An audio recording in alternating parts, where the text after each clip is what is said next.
Hey, sis. You're doing today, man. It's being live streamed. Good to see you, bro. You too. Long time no see, Jeffrey. Yeah, good to see you. Thanks for having me. Hey, sis. Okay. Thanks for having me. Okay, folks, I'm gonna drop off. Mario will join soon. Oh, hold on. Is it? I don't see it. I don't see it show up on the Vital Connections page. Hold on. Is it? I don't see it. Oh, I am echoing. I don't see it show up. Oh my gosh.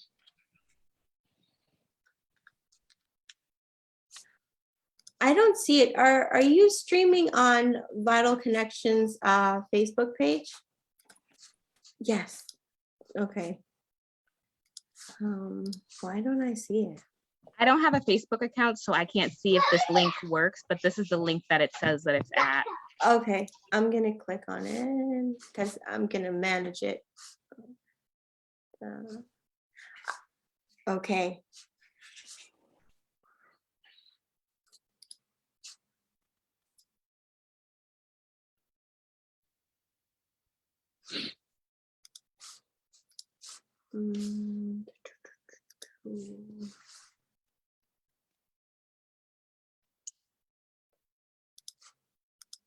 I'm gonna assume it's happening because it's loading, so that's good. You can make me Kayla host, and then I'll be co-host because Kayla will be leaving at 8 because of class, or at 7 because of class.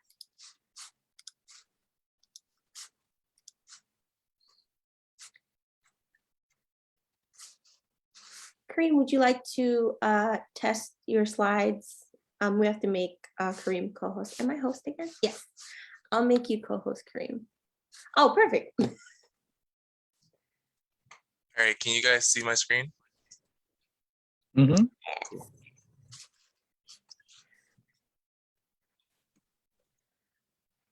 Okay, people are in the waiting room, so I'm gonna let everyone in soon. We'll start off by doing the welcome. Kayla, would you like to welcome everyone? And then I can introduce all our wonderful speakers. Wait, but Kent's not here yet. Oh no. He's probably in the...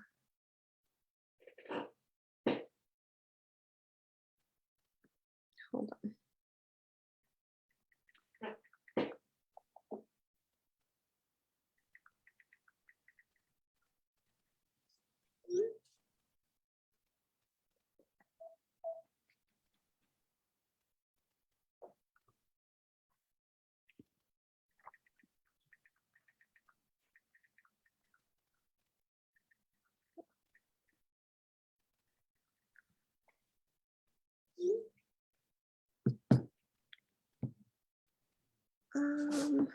You're on mute, Kayla, if you're talking.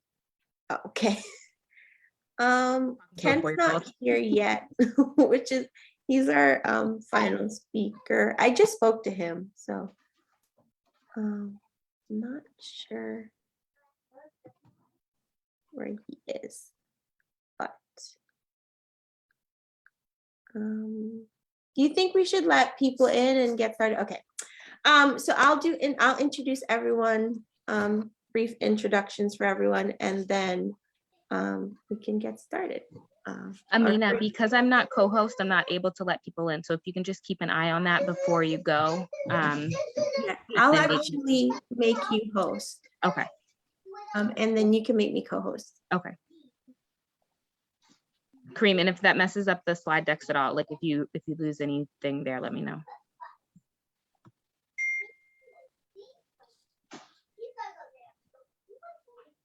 All right, I'm gonna let everybody in. We have 9 people so far in the waiting room.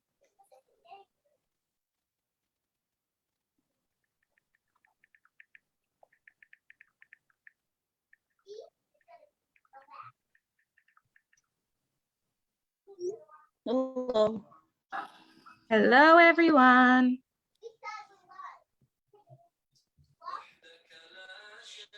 Happy Thursday.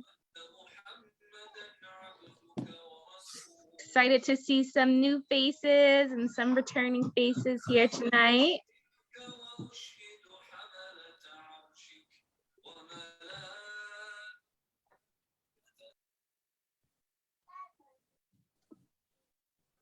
Just gonna see if there's anyone else in the waiting room. There are 55 people registered, Kayla, so I think people will trickle in. Okay. Oops, sorry. I think I just asked someone to unmute. That was an accident. Sorry if that popped up on your screen. Amina, do you want to get started by introducing all of the panelists and then, or do you want me to just give a little brief synopsis and then? Yeah, you could do like a brief welcome and then I'll introduce everyone. Okay. Well, thank you everybody for coming out to our community conversation tonight on medical racism. We're so excited to see you all. And we have some really great panelists. We have some really great panelists here tonight. So excited to see everybody. And we really hope that everyone has time to ask their questions and their concerns.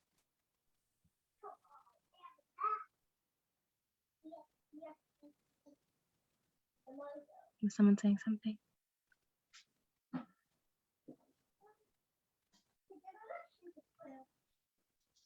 You can take Okay. Good afternoon, everyone. Thank you so much for coming.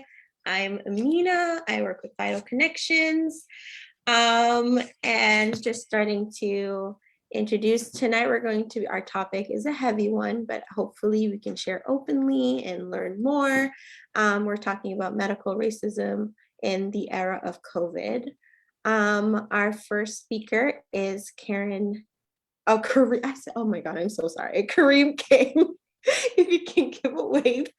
Kareem is a pre-medical student at Harvard studying the history of science and global health. He's from Cleveland, Ohio. He has a passion for issues of health equity and understanding how public policy impacts the health of marginalized communities. Thank you for joining us, Kareem. Our next speaker is Dave, AKA Mecca Crump. He is the co-founder and co-director of Project 2043. Mecca has dedicated the last 30 years to supporting communities struggling with violence, mentoring youth, and bringing together people through hip hop culture. And our next speaker is Dr. Jeffrey Edwards. Jeffrey is a first-year pediatrics resident at Boston Children's Hospital. He was born and raised in Arlington, Texas, with both of his parents immigrating from the Caribbean. He has attended Harvard College, Stanford University of Medicine, and Johns Hopkins Bloomberg School of Public Health, and plans to dedicate his career to global health equity promotion, specifically addressing areas where social determinants of health disproportionately impacts communities of color. And then our final speaker, Kent Whitlock. He has shared a lot of his experiences with Everyday Boston. We'll be sending out a resource guide, which has videos in where he shares his experiences that he's had with medical racism and discrimination. Thank you guys all for coming and taking your time to talk with us.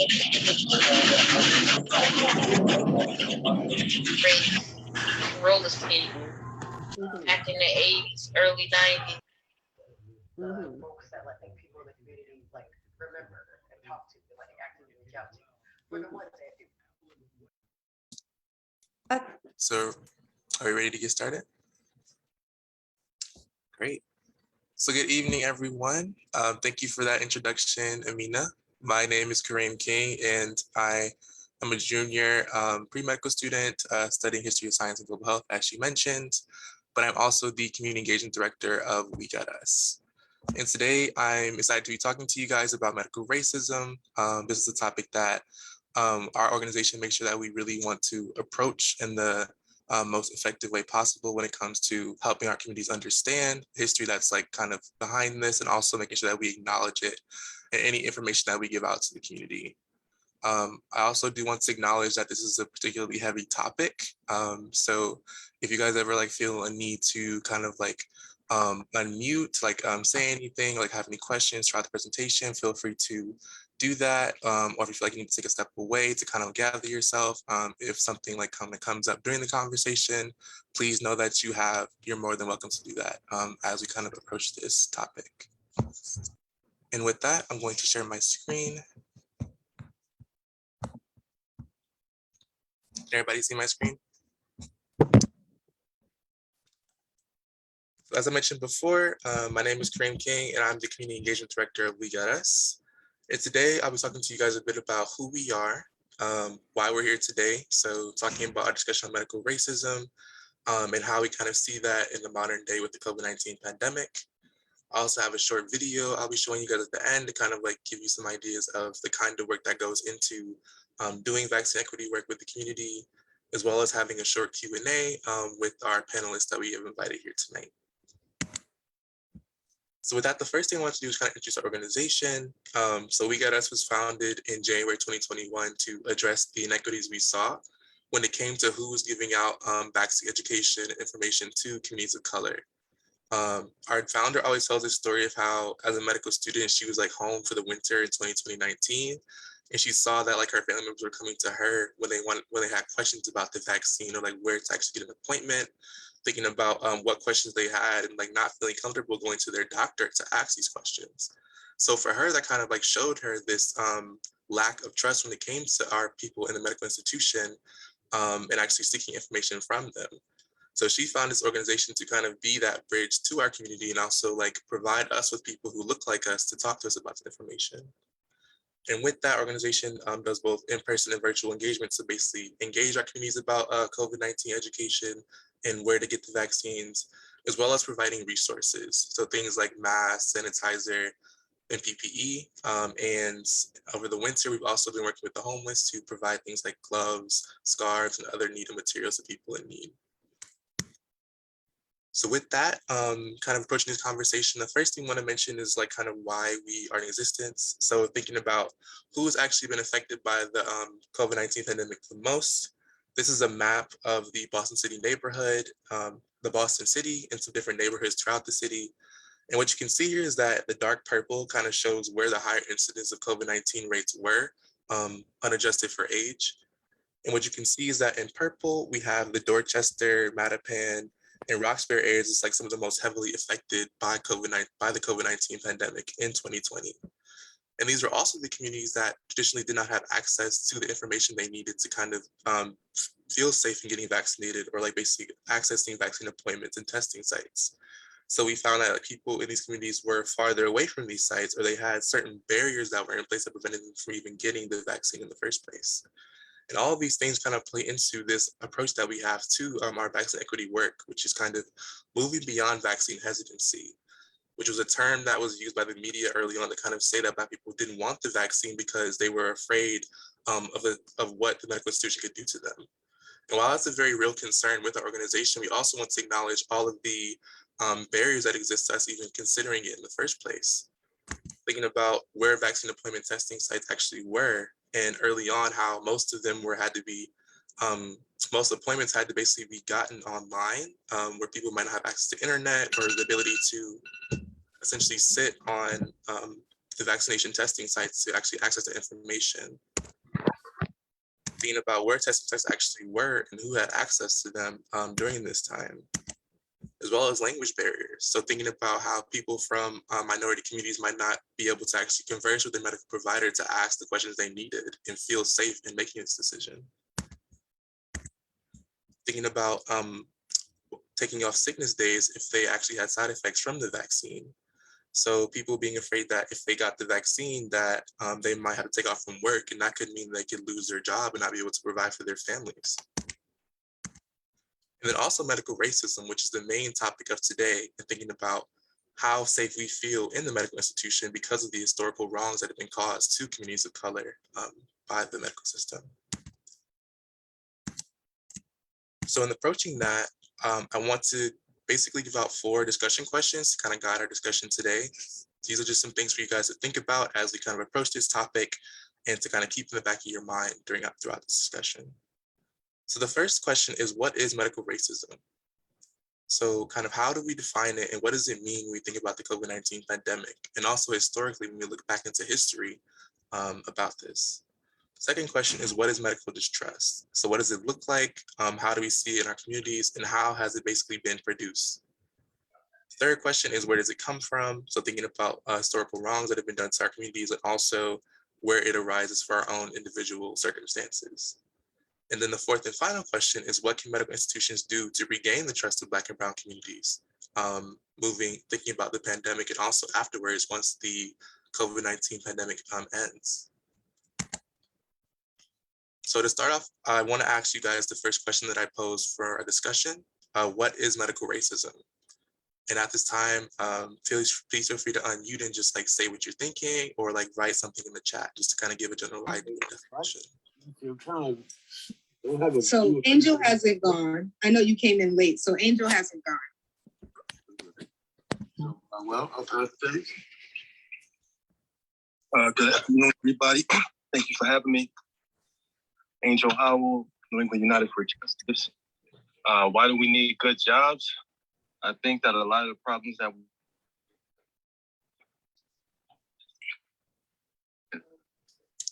I think you may have unmuted.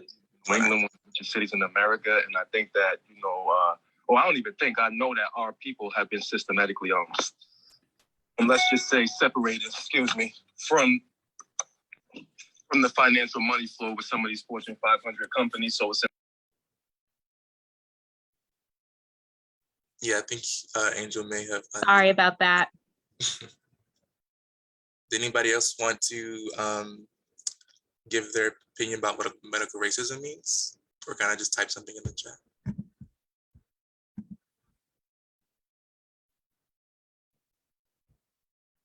All right. Well, just to give you guys, we got us a definition of what medical racism means. So essentially, it is a systemic and widespread racism against people of color within the medical system. So the ideas that I kind of mentioned earlier, thinking about historical instances where people have been mistreated by the medical institution, experimented on without their knowledge, not had their feelings and voices listened to in this space, and also just feelings that they are not valued and that their opinions aren't essentially being valued when it comes to their medical care. And also the access to resources, thinking about the pandemic, who was actually able to go get the vaccine, and who had actually the access to resources to even know why it was important for them to get vaccinated. And all of these things kind of play into our own definition of what medical racism means for our organization. And this is a timeline of medical racism that we kind of point to in all of our community conversations to basically talk to people about why it's important that we acknowledge this history before we even get into a discussion about why it's important to get vaccinated. Because this is a topic that's very close to our community's hearts, and understanding that it's kind of the elephant in the room whenever we have these conversations. Understanding that there's a very real fear here that comes from historical instances that have shown us that the medical institution might not be the best place for us to be. And since that we acknowledge that history and kind of make it a present part of the information that we give out, it's a way to kind of really get past that initial conversation to really talk about why we know this history, but it's also important to know that the vaccines are something that were made that are safe for us as people of color. And with that in mind, the first thing we kind of talk about in this timeline is the arrival of enslaved peoples in the colonies in 1619. This is like the first instance where we kind of see this mistreatment of Black people when it came to slavery. So throughout the 17th and 18th centuries, many Africans were kidnapped and brought into the United States without their consent. They were forced into slavery and used as cheap labor sources for the production of crops, as well as like sugar, rum, and other things that were used by white slave owners to eventually build up the America that we have today. And essentially thinking about this, since they were not being treated well, some of them tried to run away. And in 1851, an American physician named Samuel A. Cartwright came up with a mental illness called dryptomania.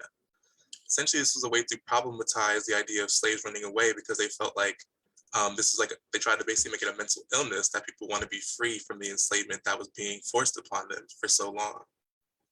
And then we see other instances throughout history when thinking about Samuel Cartwright, as a physician who was essentially trying to make up reasons for why Black people were not were essentially less superior to whites in this space.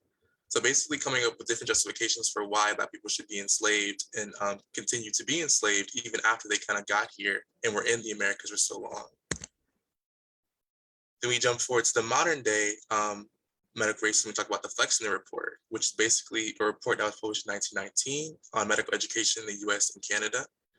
Essentially what this report did was it's kind of created new justifications for what was best in a medical institution, thinking about people who had the most access to resources and kind of moving toward this biological model for how we talk about a medical education and treatment of people. But what we see is that there weren't that many Black hospitals to begin with in the first place, or medical schools to begin with. And a lot of them were underfunded. They weren't given the amount of research they needed to kind of do research in these schools. And also they were more community-based and community-focused. So trying to address the needs that people had in their immediate communities rather than doing the more wider biological sciences that was being conducted in medical schools that have more resources. And that was essentially what led to the closure of 5 out of 7 Black medical schools due to these stereotypes they had about the kinds of things that were valued in medical education. And when we think about the effects that had today, only 5% of physicians in America right now are Black. And that has so many implications. We talk about access to care and feeling like you have a place in the medical system to even seek care in the first place. And then we jump forward to 1932, where we have the untreated syphilis study, which was something that is pointed to very often when we kind of approach this topic of medical racism. And just to give you a broader idea of what the untreated syphilis study was, it was essentially a study that went over 40 years in the Macon County, Alabama, at the famous Tuskegee Institute. So it involved researchers from the United States Public Health Service, not the Tuskegee Institute. We want to make sure that's clear from the outset, who were essentially coming to research Black men and how syphilis kind of progressed over their lives, over like the life course. So essentially Black men were left untreated to better understand the biology of syphilis when there was already a very concrete understanding of how this disease worked. And when we kind of approach these topics, one thing to think about is kind of how this is basically given out to the community. So they were basically told that they would be treated for syphilis if they came to the Tuskegee Institute, but they were basically just being studied for years on end and subjected to numerous painful medical procedures to kind of get at understanding how syphilis works without their knowledge. People develop painful ulcers, sores, mental health issues, and in rare case, they can even go blind or die. All these things happened during the conduct of this study that took place over 40 years, and it only ended because someone decided to basically blow the whistle on this whole thing because basically somehow got out to people in the area that this was taking place. So this kind of happened without people's knowledge for so long, and it only kind of ended because someone decided to have the courage to stand up and basically speak out against this injustice that was happening to our communities. It's like one of the things that we really point to in this conversation. But one thing I do want to make sure that we kind of keep in mind with this is that this was something that was conducted by the U.S. Public Health Services Institute and not by the Tuskegee Institute itself, which has been a historical pillar of Black excellence in science in the state of Alabama. And the next topic I want to approach, well, first I want to ask you guys, does anyone know who this woman is? Feel free to unmute and just say it, or like put something in the chat to let me know. Henrietta Lacks. Yes, this is Henrietta Lacks. Can anyone tell me why she's important or what essentially happened to her over her life course?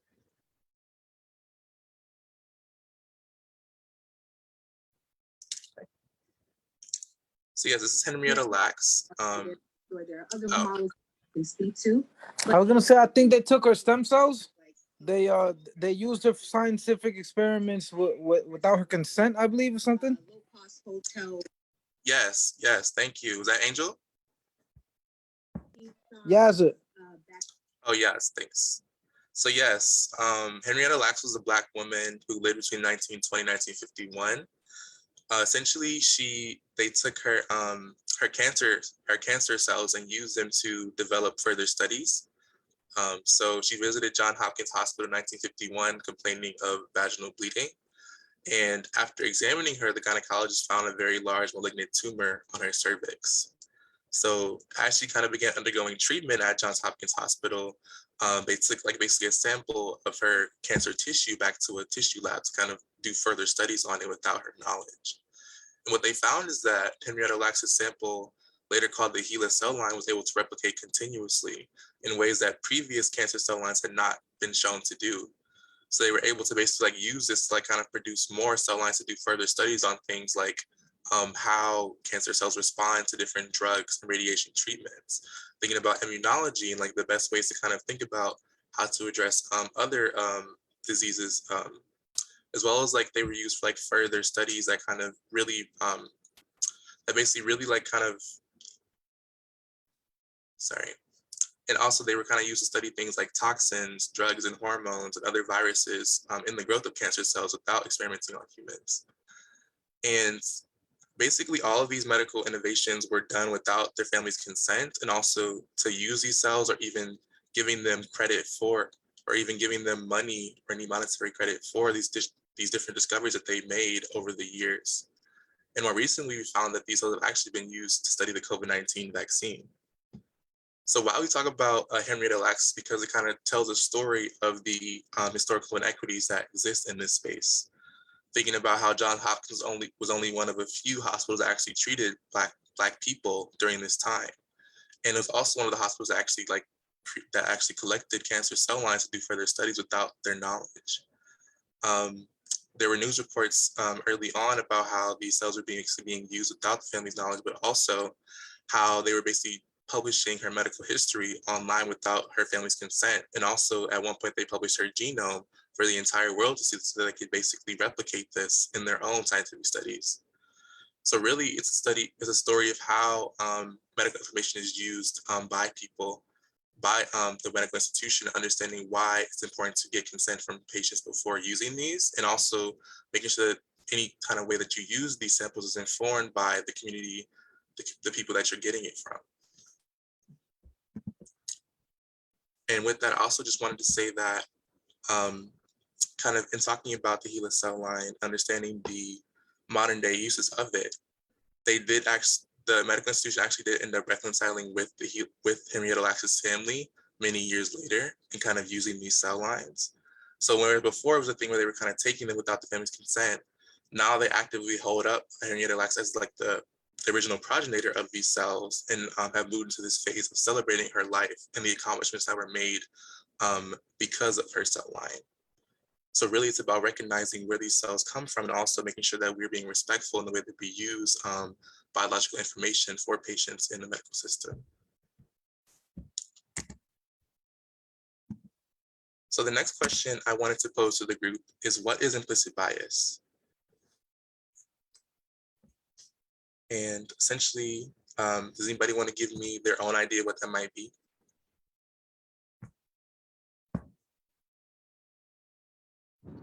What did you say again? What bias? What is implicit bias when we think about implicit bias? Okay. Implicit bias is an unconscious belief that you have towards people, whether it's how you treat them differently, how you speak to them differently, how you think about them differently. You just have this preconceived notion of how they are. And as a result, it leads to, differential treatment. Yes, thank you for that. Can I ask your name? I can't see the. It's Siaska. Siaska. Thank you, Siaska, for that. That's a very good definition and a way to think about it. Anybody else want to offer up any more or any other ideas they might have?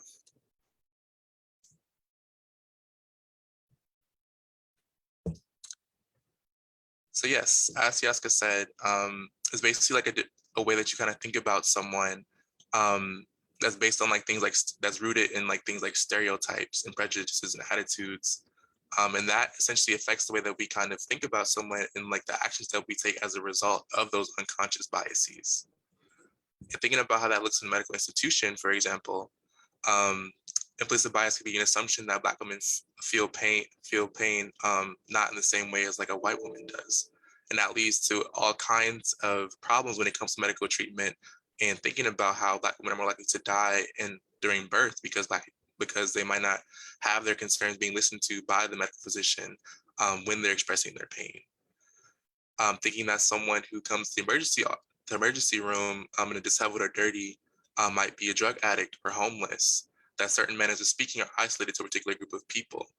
All of these things kind of play into this idea of implicit bias and thinking about how stereotypes drive the way that we treat people and also ultimately their care in the patient setting. And just thinking about implicit bias and debunking the myths that exist behind that, research at the University of Virginia quizzed white medical students and residents to see how many believed inaccurate assumptions about Black patients. So they looked at different questions like Black people age more slowly than white people, or that Black people feel pain differently than white people, that white people have a more efficient respiratory system than Blacks.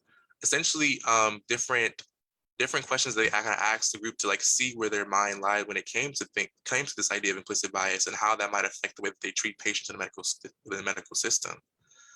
What you can see here is that there was an overwhelming number of them who kind of still have these beliefs present in their mind, even as they go up the years in medical care. Thinking about from the first year they come into medical education to when they become residents or fully graduated medical students who are actually practicing on patients. And that says a lot about why we need to basically push back against these assumptions that are made about patients before they even come into the doctor's office, because that can have very detrimental effects when it comes to their care down the line. And kind of talking about these things, one thing I wanted to mention in the spirit of Black History Month is that while these historical inequities and historical mistreatment of Black people have continued to happen over the centuries, there's also been figures throughout history, Black people who have essentially fought back against this and spoke out against medical racism and these scientific justifications of race. So the first person I wanted to mention is Benjamin Banneker. And he was an African-American mathematician, astronomer, scientist, and naturalist who was born in 1731. He was a free Black man who owned a farm in Baltimore, Maryland. And he wrote a letter to Thomas Jefferson in 1791 condemning his public justifications of slavery. So thinking about what's going on at this time, Thomas Jefferson had basically released a series of letters that kind of justified why Black people should still remain slaves after they've been in this country for over a century as enslaved people on plantations. And some of the ways they tried to justify this was through like the religious aspect of this, saying that white people were superior because they had the power to essentially enslave Black people, or more biological circumstances. We think about things like, he basically said things like Black people's brains were smaller, or that they couldn't handle the mental dexterity that was required for the hard sciences. So all of these harmful stereotypes that were being put forth by Thomas Jefferson that Benjamin Banneker spoke out against.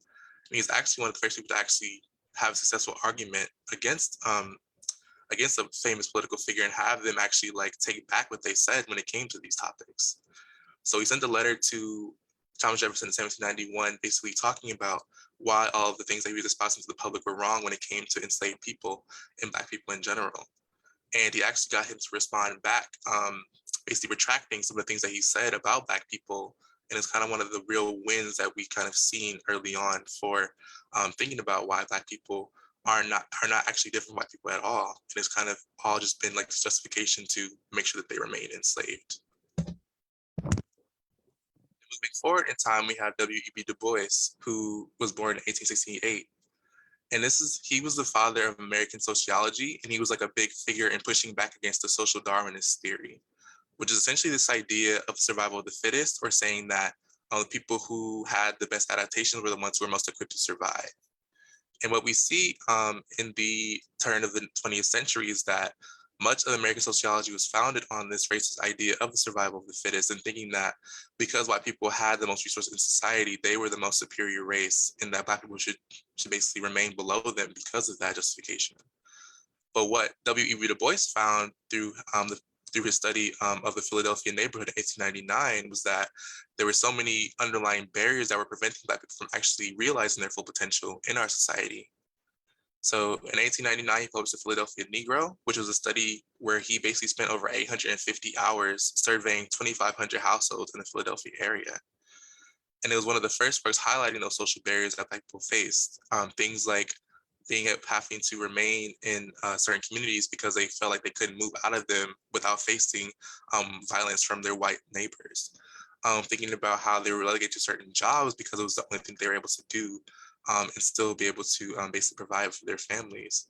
Thinking about how their education system had been historically defunded and that they didn't even have access to thinking about things outside of being a maid or a nurse or a home health aide, or basically like these more remedial work jobs that were like they're basically forced to work in order to survive in their communities. So he was basically one of the first people who actually spoke out against this, and he was able to turn the tide when it came to how American sociologists talked about Black people in society, understanding the social barriers that prevented them from realizing their full potential. And then we jump forward to the present day with Troy Duster, another American sociologist who basically who's basically researched kind of separating race from this idea of science. So thinking about how science had been historically kind of used as a way to justify the enslavement of Black people, he essentially was active in the modern day with trying to make sure that those same kind of justifications weren't being used again when it came to the marketing of different drug treatments. So in 2005, he published this paper called The Race and Reification in Science, where essentially looked at the racially motivated marketing of Bidil, a drug that was basically used to treat heart disease for Black people in the early 2000s. And essentially what this paper was about was understanding that the problems that existed in kind of marketing a drug specifically to one race of people, thinking about how race is a social construct, not an actual marker for biological difference, and that a Black body is no different from a white body in that sense. So he was another figure that was kind of active in making sure that we didn't get bogged down in these ideas again when it came to this idea of race being conflated with science. And with that, I wanted to show you guys a short video that was developed by the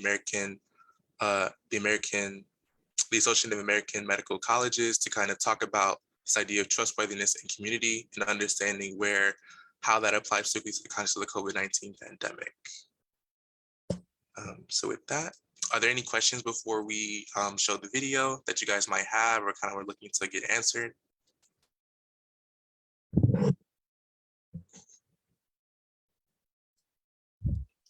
I'm looking through the chat now to see if anyone said anything.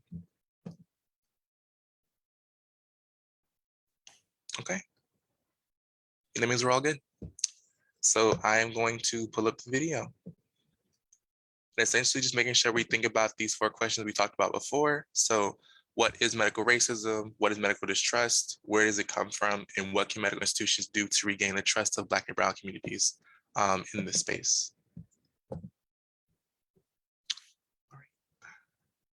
Can everybody see the video? Wait.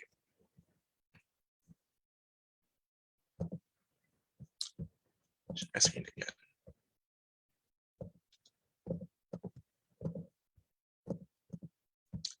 All right, are you guys able to see the video? Yes. Cool. In the summer of 2020, can you hear it? Our communities faced 2 pandemics. One, racist police violence. Yes. COVID-19. Thanks. A nationwide outcry called for action. Action to address the long-standing inequities that have existed in our healthcare and justice system for decades, which have resulted in members of these communities being mistreated or neglected. The AAMC took to the streets and reached out to doctors, researchers, and community leaders from across the United States to interview 30 people from their own communities about important topics such as academic medicine, racism, trusting the quote-unquote system, and the COVID-19 vaccine clinical trials that had been underway at that time. Participants within the community had strong opinions about whether or not they would participate in a clinical trial, or if they would choose to receive the COVID-19 vaccine at all. No. Absolutely not. I would, but I'm scared too. Philosophically, I'm open to like putting myself on the line in the interest of the greater good. I would just want to know more about the risks. No. I'm pretty suspicious over any flu shot. I'm pretty suspicious over, so, no. So I'm gonna go ahead and sit this one out. Like, can we get white people to test it out first? No. I wouldn't, however, be the first to jump on the COVID-19 vaccine bandwagon out in public. No way. I would do it for circumstances. Yeah.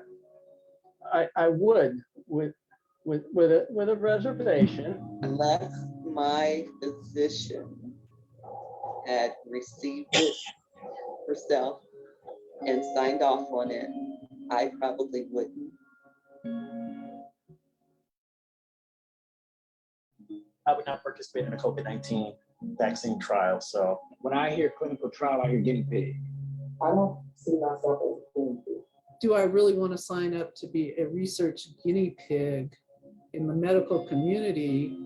Who's really going to benefit from it is the medical community in Big Pharma.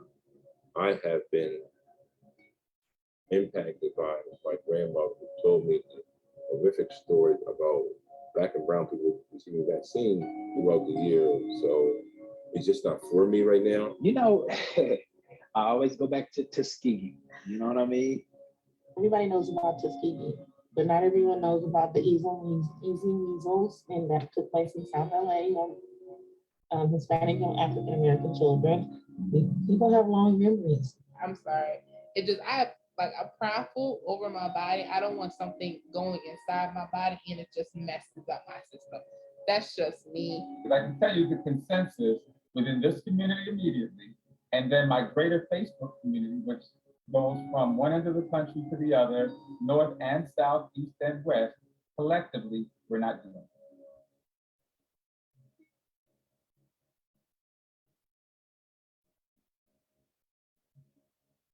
Our community is still lacking trust in hospitals and doctors. I truly believe that they wouldn't want to do this because of lack of trust. I feel very lucky that I can get as far as I do within the system, and I also still feel like it fails me on a regular basis. The system itself is just unhealthy. When you have those structural inequalities like race, like a poor educational system, a poor healthcare system, an overly aggressive criminal justice system, a lack of trust in your political leadership, when you have those kind of things right there, you're definitely going to have those poor outcomes on the other end. I think that right now, in the spirit of where we are with COVID, it's like unpacking and unraveling all the dysfunctions of access to care for Black communities, particularly. We know what happened. You know, we know why there's differences in education and healthcare and finances. So let's not try to pretend like we don't know and that we're not all responsible for that.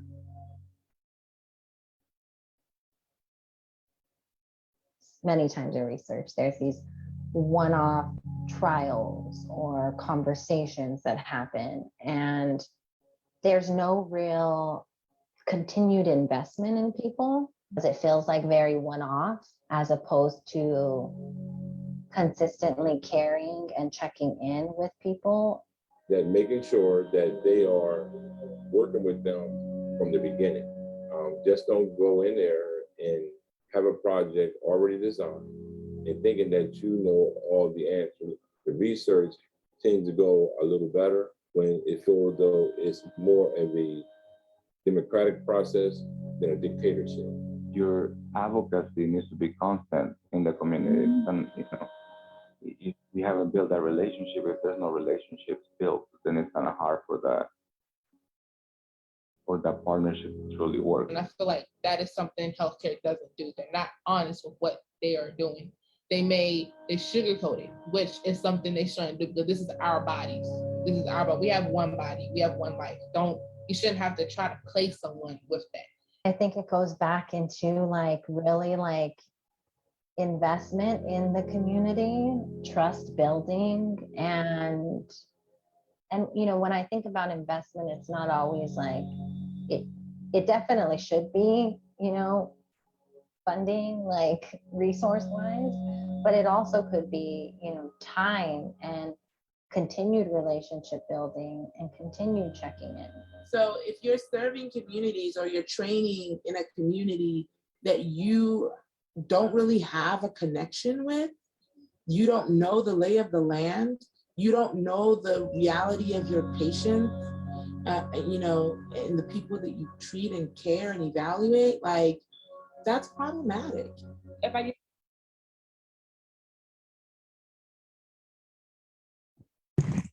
So I wanted to show everyone that short clip, kind of just to give you an idea of some of the work that's kind of been done in our communities to think about these questions, and kind of just talking a bit more about how we see this, how we see these modern day instances of how medical mistrust and medical racism has played into the COVID-19 pandemic. At this time, I just wanted to ask you guys if you have any initial reactions to the video based on the 4 questions that we kind of talked about before. And I'm going to pull those back up in 1 second.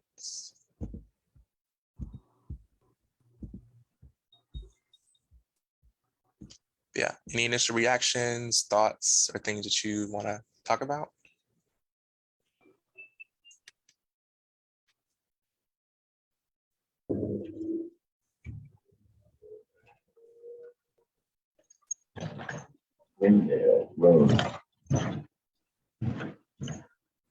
Hi, my name is Sharon King. I'm a community outreach and advocacy specialist at the Boston Center for Independent Living, and we serve people living with disabilities and people affected by their social determinants of health.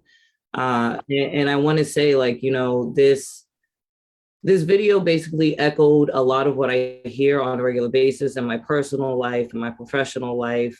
You know, there is a lot of hesitancy for so many reasons. Tuskegee is definitely, you know, amongst older people, that's what you hear a lot, you know. And even myself, I was hesitant about the vaccine for a very long time. You know, I'm a basketball referee, and so I had to, you know, decisions had to be made, and I did get it eventually, and I did feel, and I still do kind of feel a way.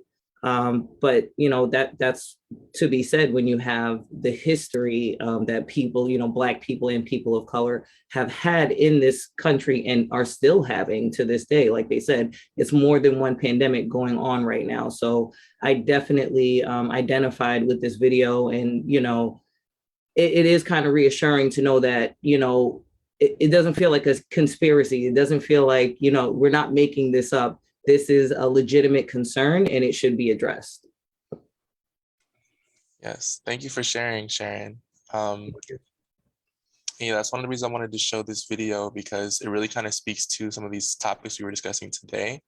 Thinking about how, as you kind of said, there's more than one pandemic happening right now in our communities, and there's so many intersecting issues when it comes to that in access to resources that kind of also drive these disparities we're seeing, who's getting vaccinated and also who's dying as a result of COVID-19 symptoms. So yeah, thank you for sharing. Is there anyone else who'd like to kind of voice any initial thoughts, reactions to the video?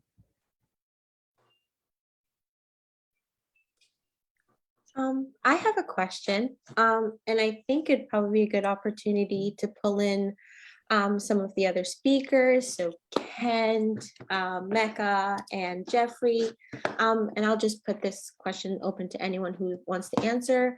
How do you think COVID has, or how have you seen, you know, outside of the data and the stats, how COVID has impacted communities of color during the pandemic, and how do you think those effects will continue even after the pandemic?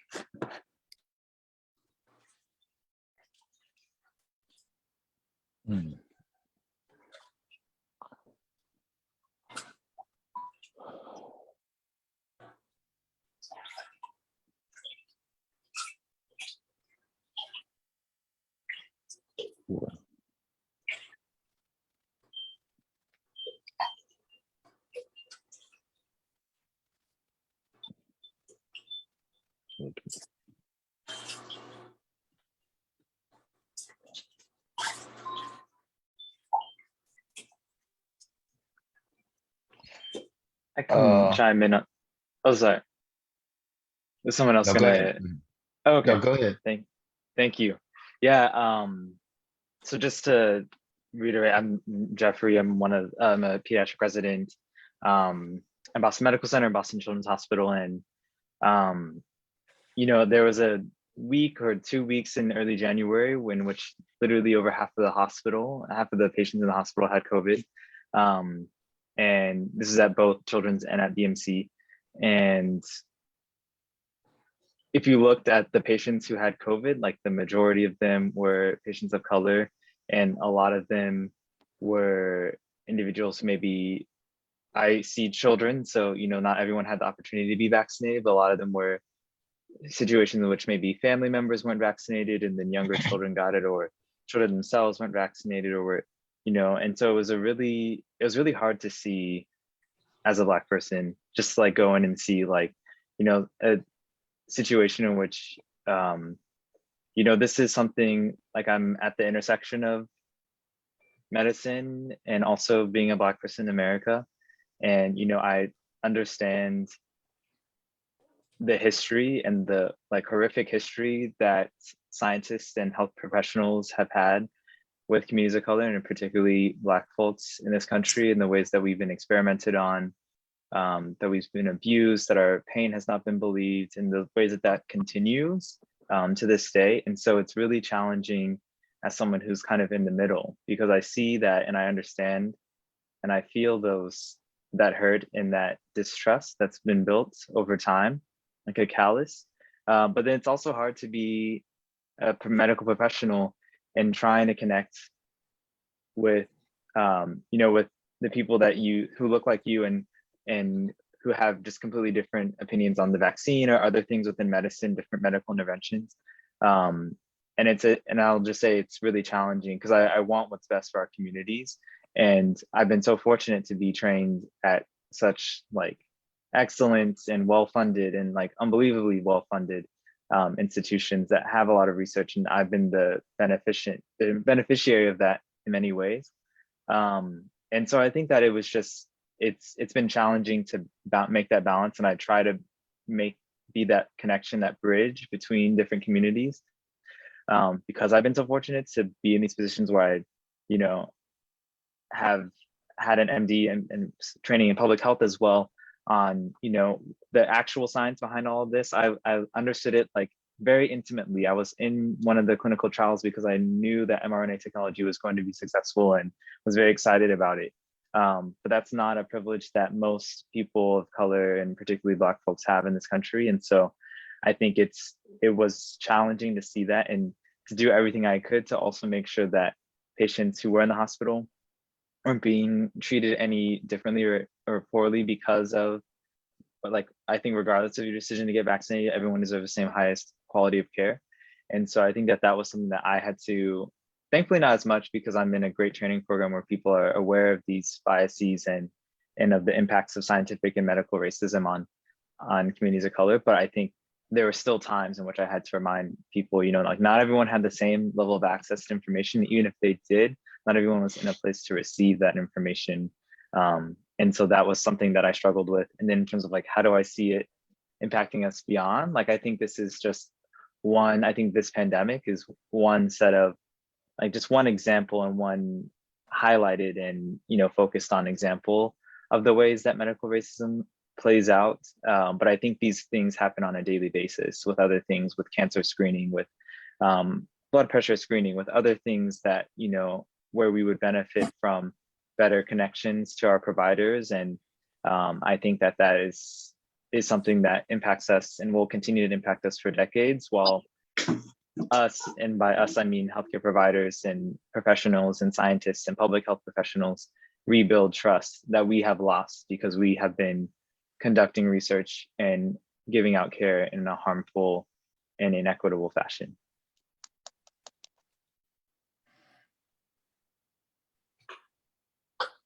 Thank you so much, Jeffrey, for sharing that. I see Robert, you have your hand up.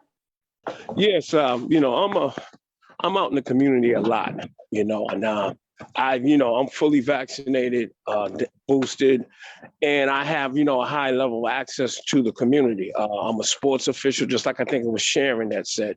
I do a number of sports, and it's, to me, engaging the community. We have to find innovative ways in doing this. And with all the social media outlets and just communities wise, we have to get to folks, and we can get to the younger generation, getting the history. That history piece is very important, because I know a lot of my friends didn't get vaccinated because of, they use the terms that are used today, experimental, it doesn't work. They were living on what they were hearing, and plus growing up, past history. I'm 61 years old, so I understand, and I know all that, all the studies that were done, syphilis study, on and on. But our key factor is getting to our older adults. Our older adults are very a key factor. I used to work for the YMCA. I worked for the YMCA, and we did the food distribution in the Franklin, in all the BHA housing developments. But I really got attached to Franklin Field because of the seniors there and the resources that they give them. So there's a way to reach out. But another thing is diversity. Our communities are so diverse right now, and getting the message out and engaging is very hard, but we still have to do a better job at that. But it's, again, it's educate. We got to keep trying, because, here it is that, people are saying that one of the reasons why I got vaccinated was because I had to, because I, hung around, I was around masses of people, and the thing about it is that it was funny, because myself and a few officials, not a large handful of officials had masks on. I did every game, and people used to come up to me and say, "Oh, what's the matter? Were you not vaccinated?" I said, "Yeah, I am vaccinated. I'm vaccinated, and the whole yards, but it doesn't mean that's going to work, but you still had to get it, because I lost over 30 people indirectly and not directly due to COVID.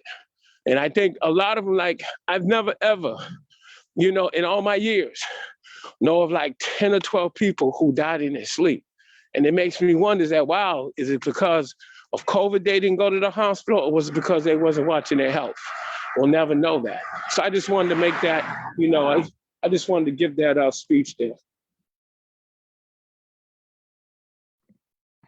Thank you for sharing, Robert.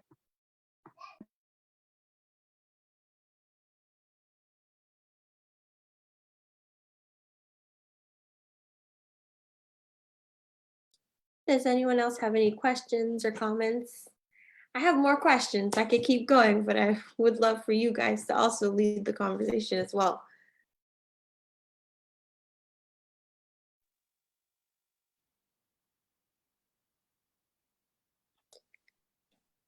So I'll ask the next question. I know that Mecca, I'll bring you into the conversation as well. The spaces that you're working in, you work specifically in trauma-based work and working with youth and young men who's experienced violence. How do you think those conversations need to be had? Because I feel like not everyone is included, it was included or is included in the conversation of COVID. And how do you think we could bring in more people?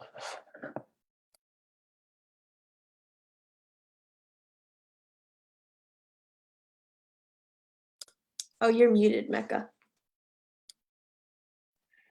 I've been sitting here thinking, how can I add value to the conversation? I'm one, really worried about where we are and where we're going. Because where we come from is America was built on these inequalities, right? It was built on this. It's what makes it run. And I was in Chicago for a year and a half, putting together a violence recovery program. And the first thing that you notice when you get there is that I did my homework. People in the community, it's interesting because it's like a moat around the hospital. It's on the south side of Chicago, but there's like a moat. I call it a moat. around it. It's an insular to protect the hospital from the community. There hadn't been a trauma center for 28 years. We were all drawn to the attention of violence in Chicago probably around the time Obama became president.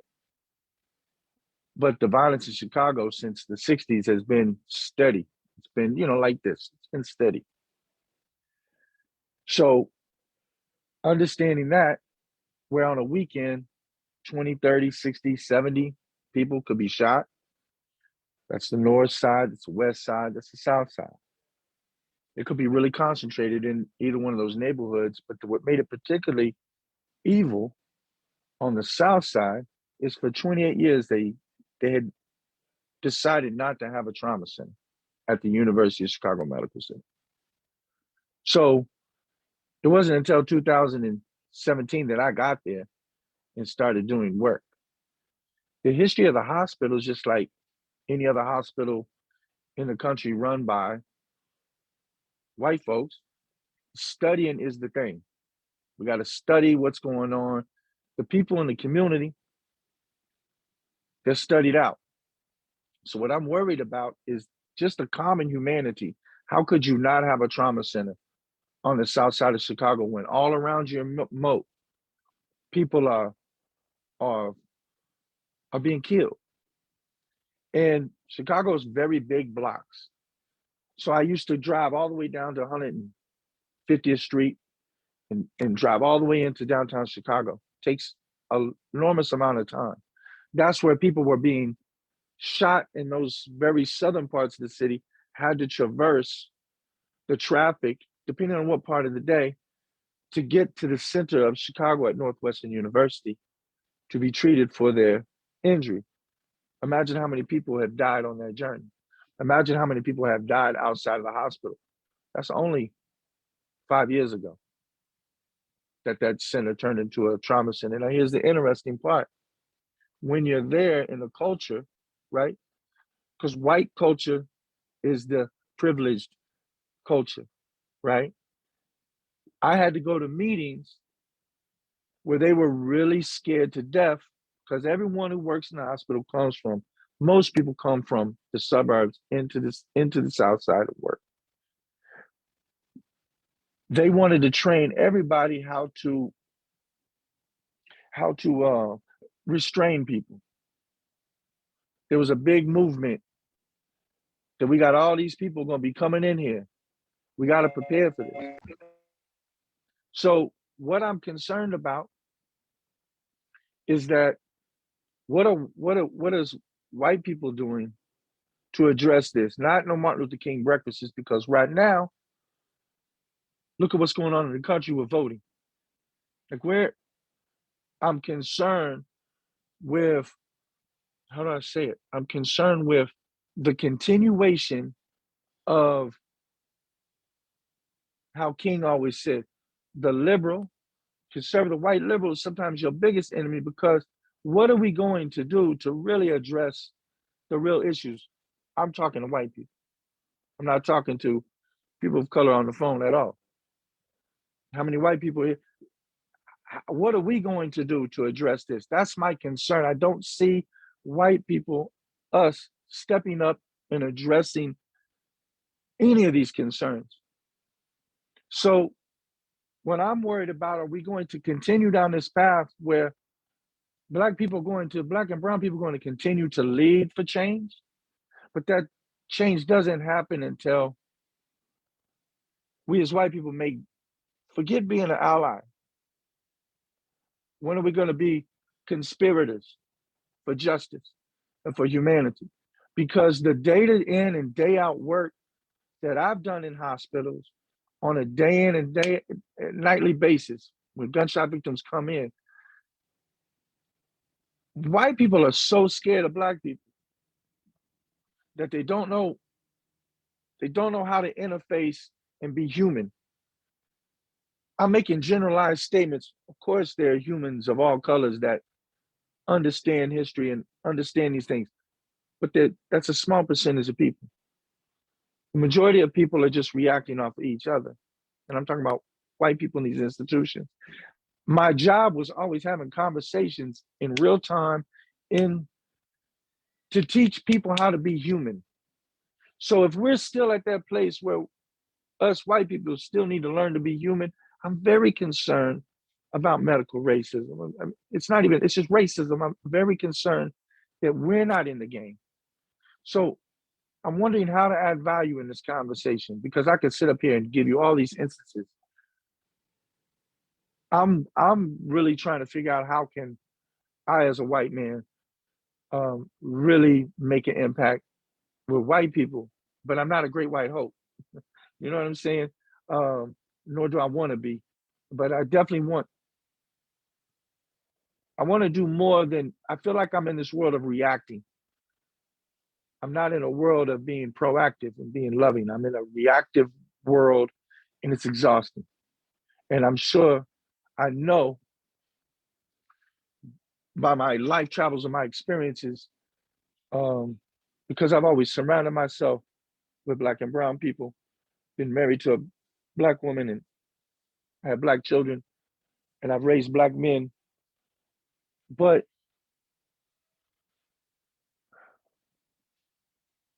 how do you teach humanity to people?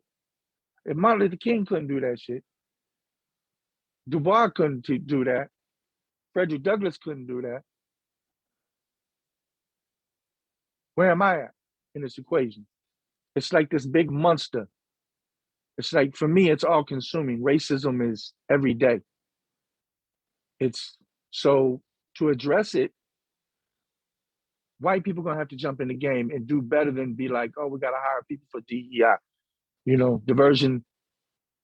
I don't even care about these words because they're all smoke screens to me, right? So, how do white people turn this ship around? I'm trying to figure that out, so someone stop me because I'm rambling. I think I'm mansplaining now.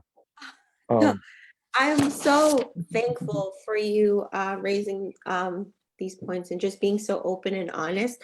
I love the question that you posed, and maybe we can even expand it in talking about allyship and advocacy. How can we use the histories that we've— No, hold on. I don't like allies. No. Conspirators. Okay. I'm just saying. Because an ally can turn on you in a heartbeat. Exactly.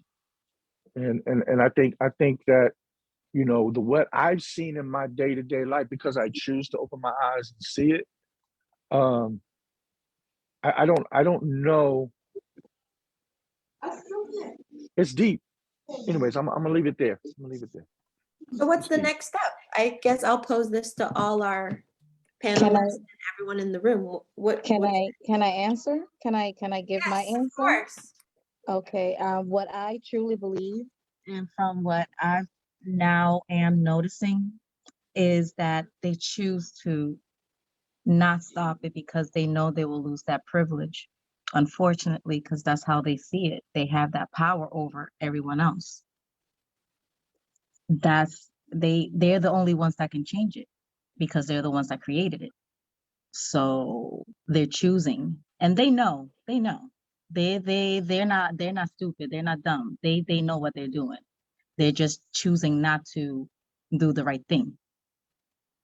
So, and we can tell them, we can teach them, we can preach, we can do all of these things.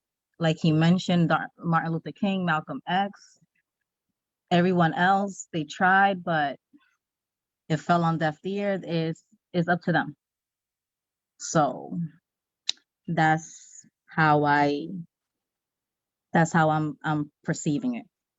They're the only ones that can stop it because they're the ones that started it and created it. Like just the actual, when Kareem was putting up, the timeline, getting into the psychology of enslaving a human being is some deep mathematics, right? And so now we have 500 years of this stuff, right? And to break that down, it feels impossible. Um,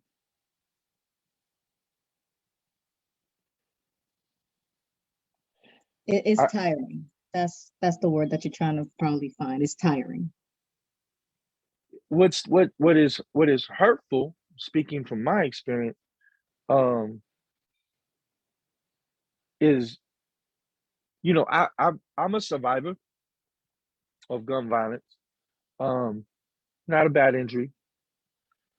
But to watch Black men and women coming to the hospital day in and day out, and really the nonchalant attitude from the power structure at the hospitals of like, you know, um, they don't really sense the urgency, right?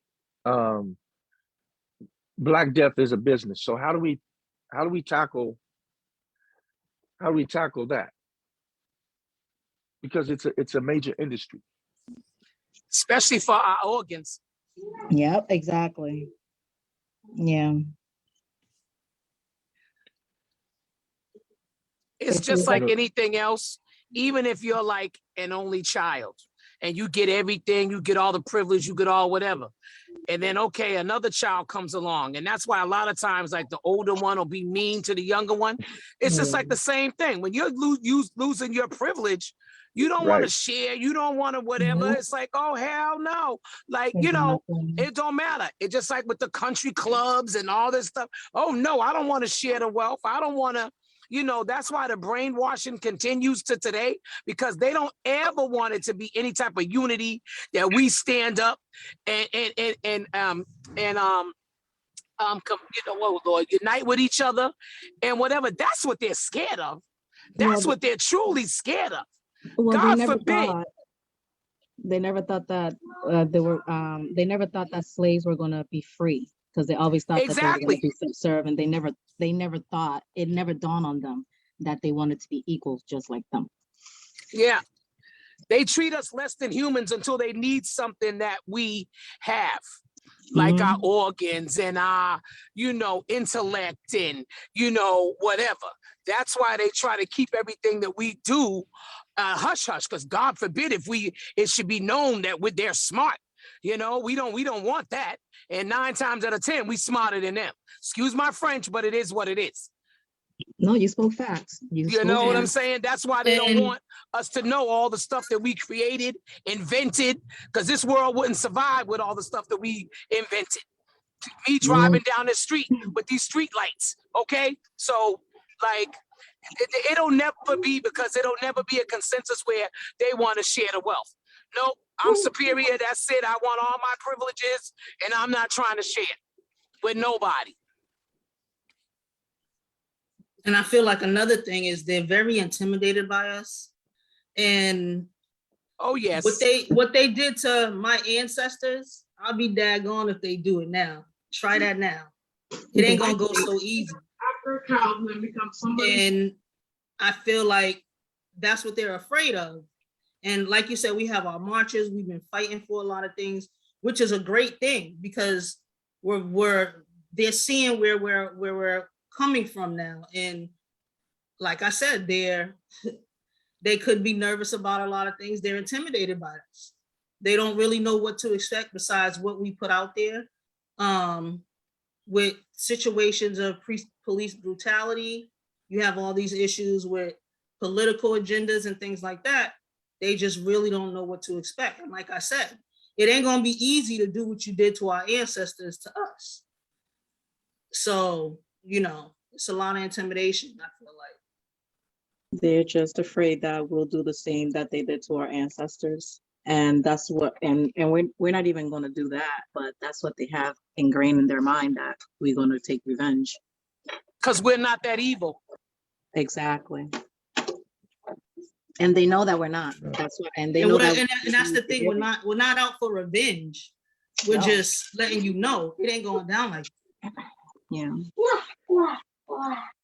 So I wanted to jump in and just say, like, I feel like a lot of, you know, I agree with a lot of what everybody is saying here. You know, a lot of it is intentional. You know, we are told not to.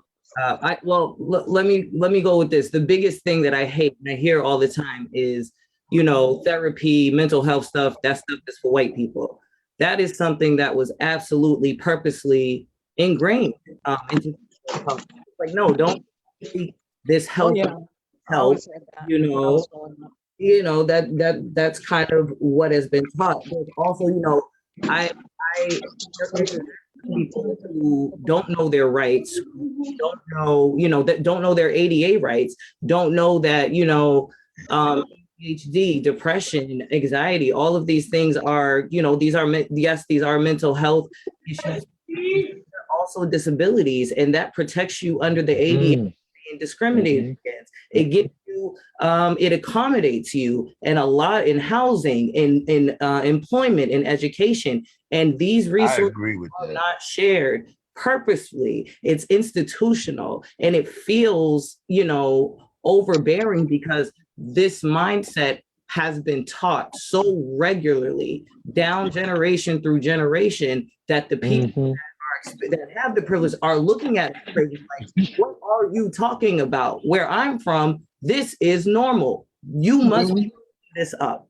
and this is what we're, and it's like beating your head against a wall every daggone day. So it's even more and more trauma. And, as far as the medical racism and the implicit bias, I have two very short stories I can tell you. I have a stomach condition that ends me up it puts me in the ER ever so often.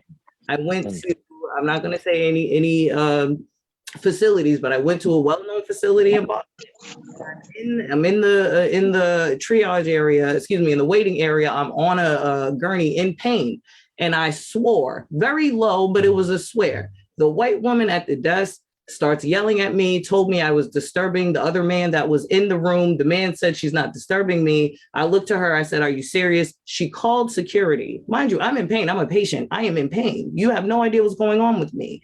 But because of how I'm dressed, because of how I look, because I'm a tall, dark-skinned, have locks, Black woman, I'm aggressive. Now you need to call security. The security guard, you can tell he deals with it a lot because he walks over, looks at her, rolls his eyes and walks away because I know that that's not his first time. And the same ER, different occasion, was in the triage area on a Tylenol drip. I do not like medication. It's not my thing. The Tylenol drip was not helping at all. There was an older white nurse passing by. I said, excuse me, do you mind removing this drip? I really don't want it anymore. She looks at me in my face, unsolicited, and goes, I'm not giving you any stronger drugs. Just know that, and walks away for no reason. I'm in pain, and these incidents happened within months of each other. So it makes you feel, can this be reformed? How do you even screen for this type of mindset? And it feels overwhelming because it's like, where do you even start? So I just wanted to add that and pass it to Kent Whitlock. I know he's been waiting for a while. Thank you, Sharon, for passing it to Kent. Hello? We can hear you. We can hear you. Hey, we can hear you. Yeah, a few things. That was a hell of an experience, sister. But a few things is like with me, I'm 67. I have lived a few places through this country. But in my home state in 1986, I had my pinky severed with a machete. Okay. And went to the hospital.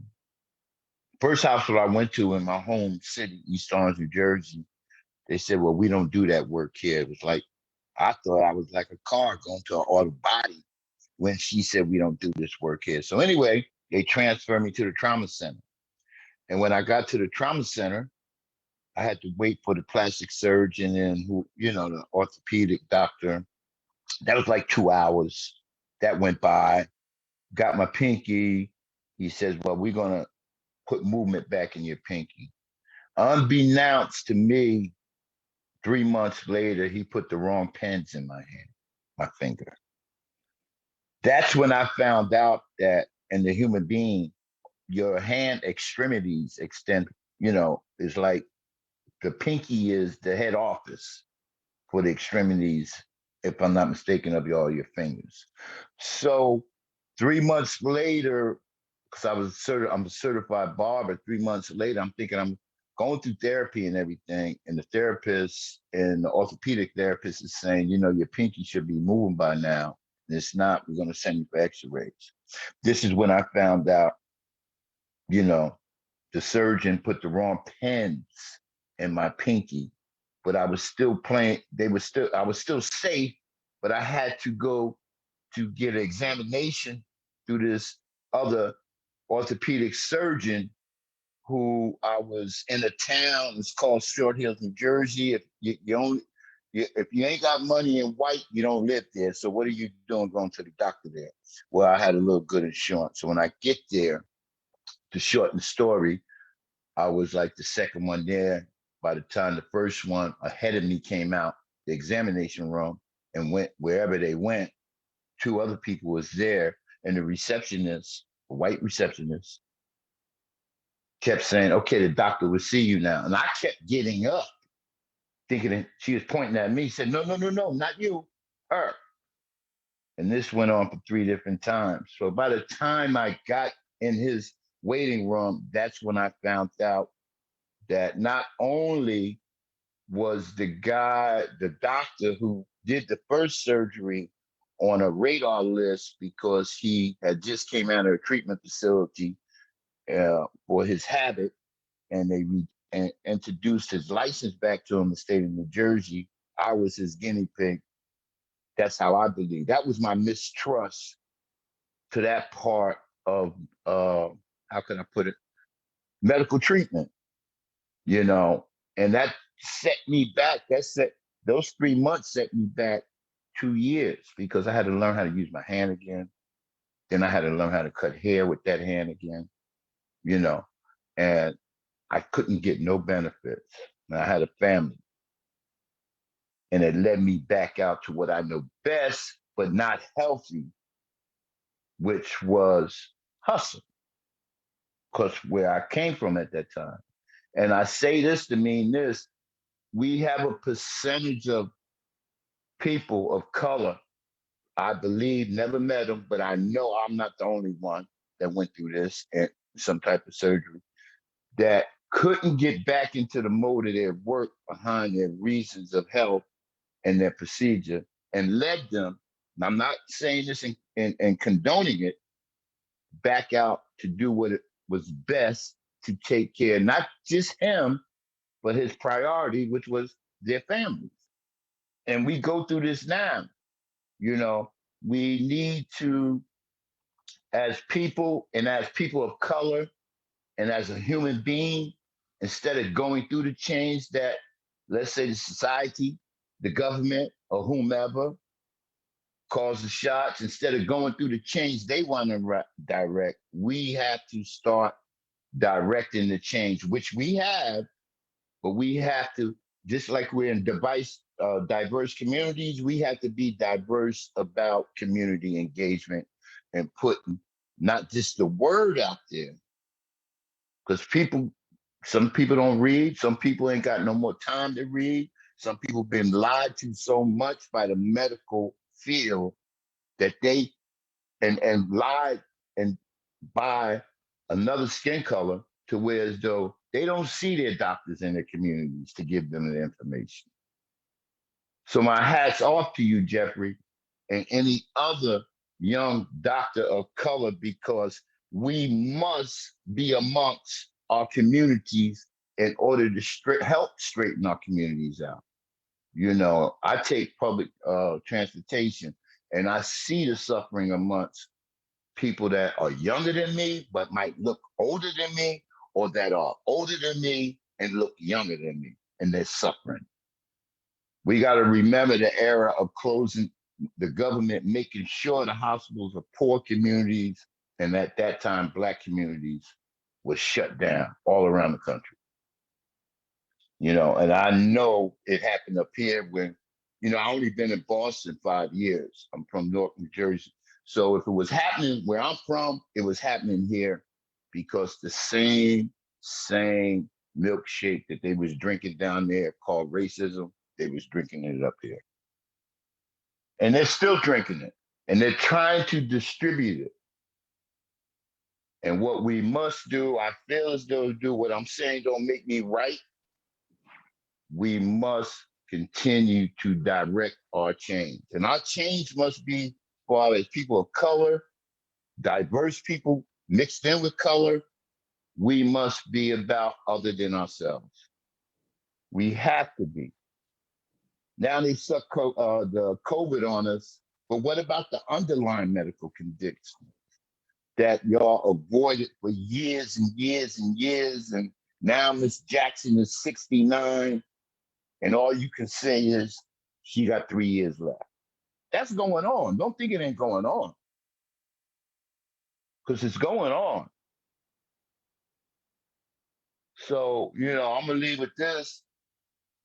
I'm about any change to help the people, which is gonna help myself. And that's what we must do. Thank you. Yes, can I jump in real quick? I have my hand, I gotta go to another meeting, but I wanted to add to what everybody said, and especially around our young Black doctors. I feel one of the reasons why I feel very, I'm healthy, and why, my mind is set right, is that my doctor is a man of color. So I can trust him. He can understand where I'm coming from. And that's something we need, not only in the medical field, but also we need more social workers and psychologists that look like us in our schools for our kids. That's a major factor. I believe in that. People need understanding where we're coming from and why they got into the profession. But I put in the chat about how, the establishment and elected officials divide and conquer us. Now, don't get me wrong. I stand up to City Council Julie Mejia and, former interim mayor Kim Janey on developing the Black Men and Boys Health Commission. But we allow that. See, everybody was out there, taking the pictures and everything. And wait a minute. Aren't our Black women and other diverse women suffering too when it comes to quality health? This isn't just a Black man and Black boy issue. What happens to our, women and young ladies? That's something that what I would like to see this group doing, and I'm an advocate. I advocate for, my alma mater, Madison Park High. I'm on the school parent council. I've been on there for the last 10 years. And I do this because I'm that voice for students whose parents don't even, again, remember what I said earlier, engagement. How do you have 1,200 students and only 3 parents on the school site council? All right, we have to change the way people think. We have to be out there. That's why I'm out there. I have no kids in the school, but that's my alma mater. And I work with kids. So that's what I'm saying. I'm getting ready to go back to in the classroom to be a paraprofessional for 6th graders in an inclusion class at the Lee School, because there's a major shortage, major shortage. And I see these kids running around. We have lost generations of kids and students, but it's all intertwined. If people don't have access to quality health, quality food, quality jobs, it all intertwines. You're not going to be healthy. And that's something that we have to do. And I agree with everybody has saying, but we got to keep this conversation going. I come on these calls because somebody asked me to, but what happens after these phone calls? We meet. We have to have action. I did put in an application to be on that board. They're accepting applications, and I'm a pretty political type person. I hope I get on, but if I don't, I'm still going to hold the fire to them, because that is at least a stop. All these years, I'm glad that, and that's the funny thing, women of color, taking the charge, but developing that, it has to be intertwined. It has to be for all of us. And I'm gonna leave it. I mean, that's the name of the game right now. We've had all these years, hundreds of years of distrust in the medical profession. We've got to change that. Thank you. Thank you for sharing. I think that we really have to be a part of the change that we want to see in the community. And so that's why it's so great to see so many community members coming out to these conversations, to know that, people are are really aware of what's happening in the community that we're living in, and are really like wanting to be a part of the change. And I appreciate all of the speakers who come out and kind of inspire us all to really have these tough conversations and to think about some of the action steps that we have to take as a community to create the change we want to see. And if I can add just a few kind of closing remarks, noting that we're getting towards the end of this conversation, I just really want to reiterate how grateful I am to be here and to continue to engage with community members, and to thank everyone for taking the time to speak and share their experiences. A lot of them, I wish I could say that they were isolated experiences, but I know that they aren't, and that these are things that continue to happen on a daily basis. And I'm sorry on behalf of, I wish I could represent healthcare workers, but on behalf of us, but also especially, on behalf of someone who really wants to build trust in these communities, I'm sorry that those happen. I can't imagine the trauma that's caused and the distrust that's caused even individually. And I hope that you'll give all of us a chance to do our part to make this a better and more equitable system. And I also hope that I'm also encouraged by your encouragement of me and, in others, and Kareem and others on this call who are, planning on going into medicine and making, our marks in the field. I think, we're still far from where we need to be in terms of representation. And I continue to be like a fierce advocate in every level that I can to try to make medicine more inclusive and more representative of the people that we serve.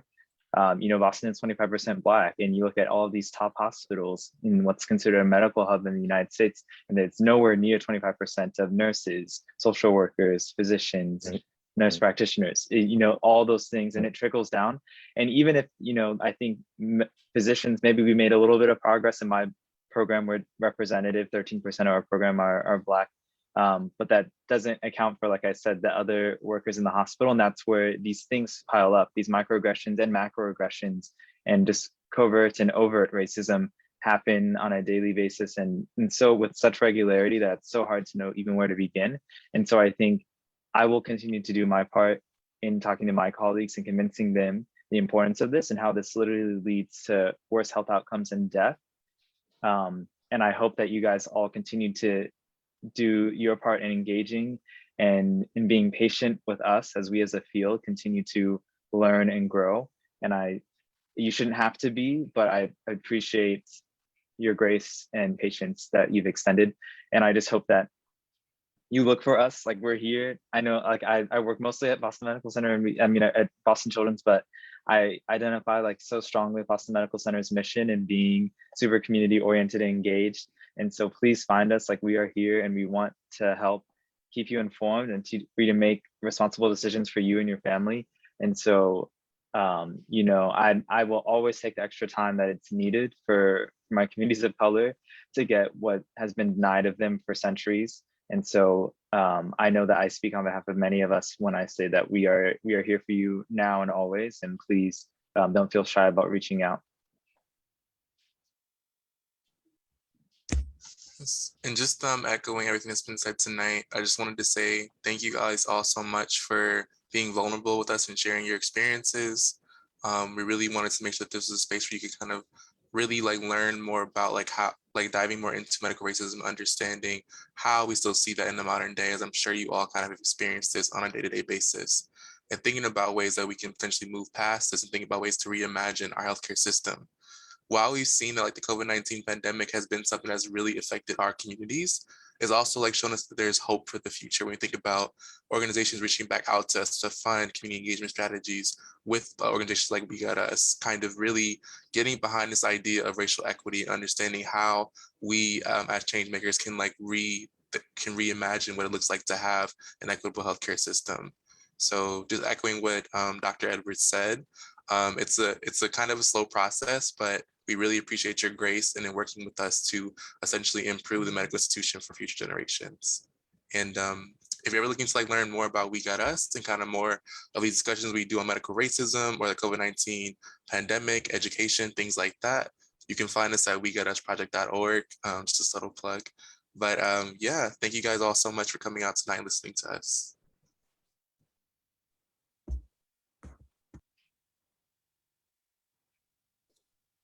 Thank you for hosting this. This was wonderful. Thank you, Sharon. David, did you have something to say before I jump in? Yeah, thank you. Thank you for that. I can't help but first I want to say how grateful I am to be a part of this conversation. Grateful that um, things are, I wouldn't say that they're changing. I'm hopeful for change. I see people in the community, um, like Kareem being a medical student, and the doctors that are on the phone calling us, and all of us as community members. But this is what Black people have had to do to survive up to this point, anyways. I think for me, I think there needs to be a great shakeup. Um, Hospitals are nonprofit organizations.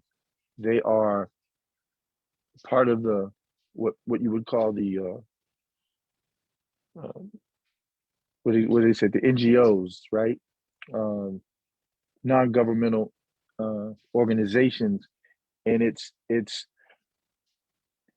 is a poverty pimping entity.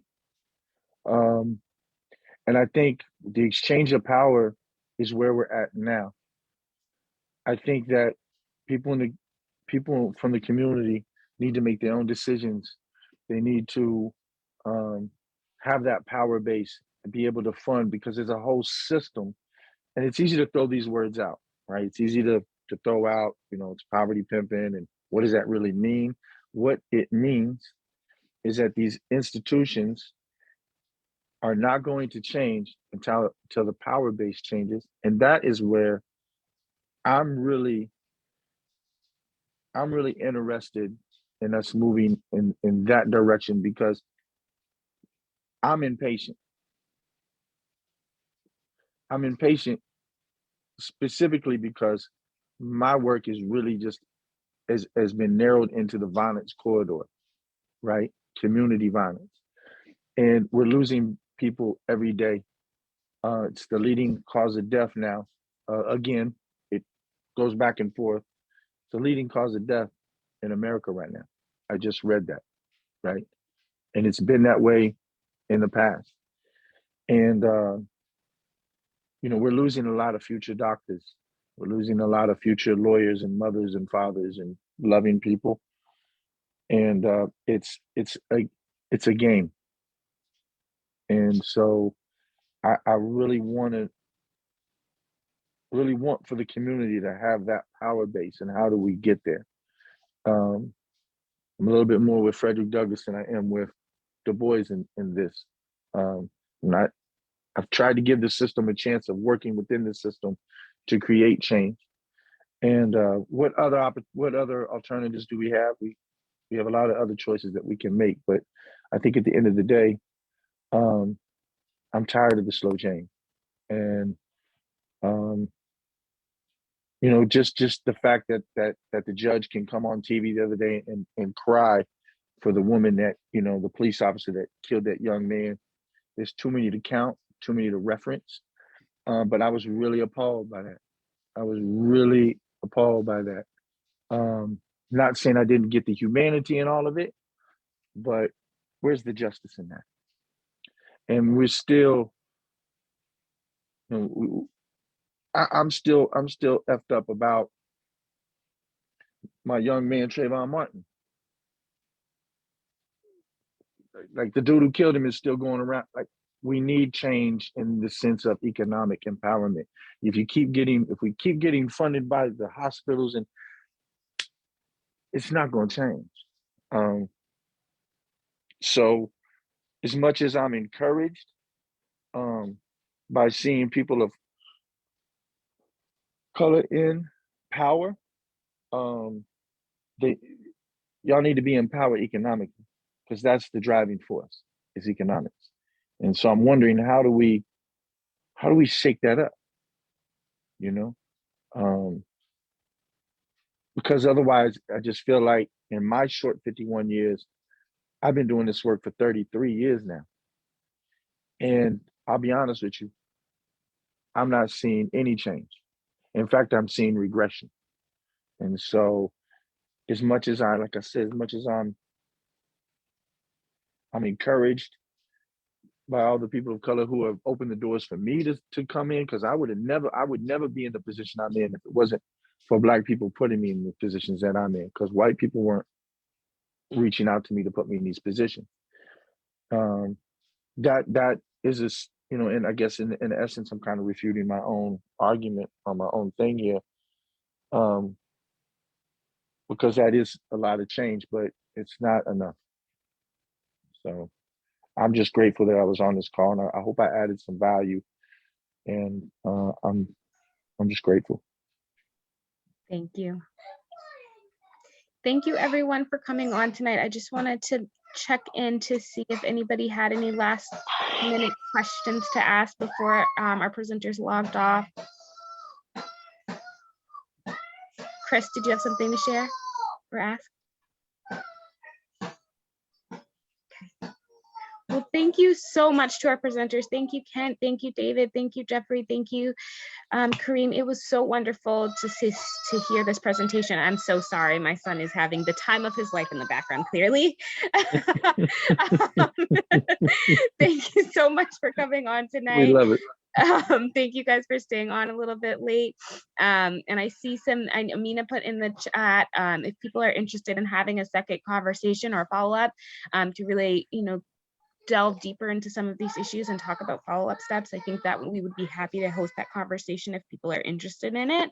And we'll be sending out a follow-up email with some additional resources, with information about testing sites, at-home testing, and other resources in the community, either on Friday or on Monday. And I think that's everything for tonight. Thank you all so much for coming on. Oh, I'm seeing lots of yes part twos. Okay, I like this. I like to see this in the chat. So that's very exciting. And thank you all so much for coming on tonight. And a big thank you to our presenters. It's a great opportunity to have this space for everyone to share their questions